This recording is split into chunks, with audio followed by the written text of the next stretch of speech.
Gropat në rrugët e kryeqytetit nxjerrin në pa inaugurimet false që janë bërë vitet e fundit për asfaltimin e rrugëve kryesore apo dytësore. Cilësia e dobët e punimeve e ka shndruar Tiranën në një kantier ndërtimi të përhershëm. Në një numër total 43 rrugë të merrementuara, jemi në vazhdim të 13 rrugëve të tjera të mbetura. Do vazhdon grafiku punimeve deri në fund të këtij muaji, kjo nuk do të thotë që nuk do të vazhdojmë më tej. Rreth një muaj më parë, Bashkia e Tiranës nisi punën për mbylljen e gropave në afro 100 rrugë. Në fakt, po të shikojmë ose edhe ju vetë keni parë me kamerë, janë në zonë në rrugë ku janë shtruar një herë.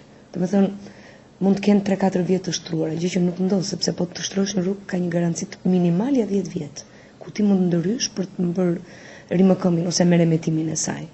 Kështu i ka ndodhur nga punimet kaluara, gjë për të cilën tjetër kush duhet përgjigjet për këtë.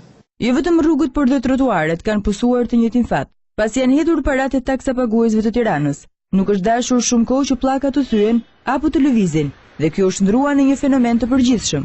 Në fakt, për sa i përket rregullimit të pllakave, e vetmja zonë ku kemi shumë probleme është bulevardi i Tiranës, sidomos bulevardi Zogu Par, dhe kjo ka ndodhur gjithmonë për hir të punimeve të dobta që janë kryer në këtë bulevard, dhe në trotuare nuk mund ta them dot specifike sepse janë në zona të ndryshme, është shumë i përhapur si defekt, ku ndërmarrja jonë është nga dishmëri të plotë. Domethënë në momentin kur ka defekte të tilla punon sos edhe programit të punës që ne kemi ose planit të drejtorisë, planit mujor. Megjithatë, në buxhetin e Bashkisë së Tiranës është parashikuar shtrimi i rrugëve të lëna në harres, por dhe të atyre që kanë grabitur paratë e qytetarëve të Tiranës.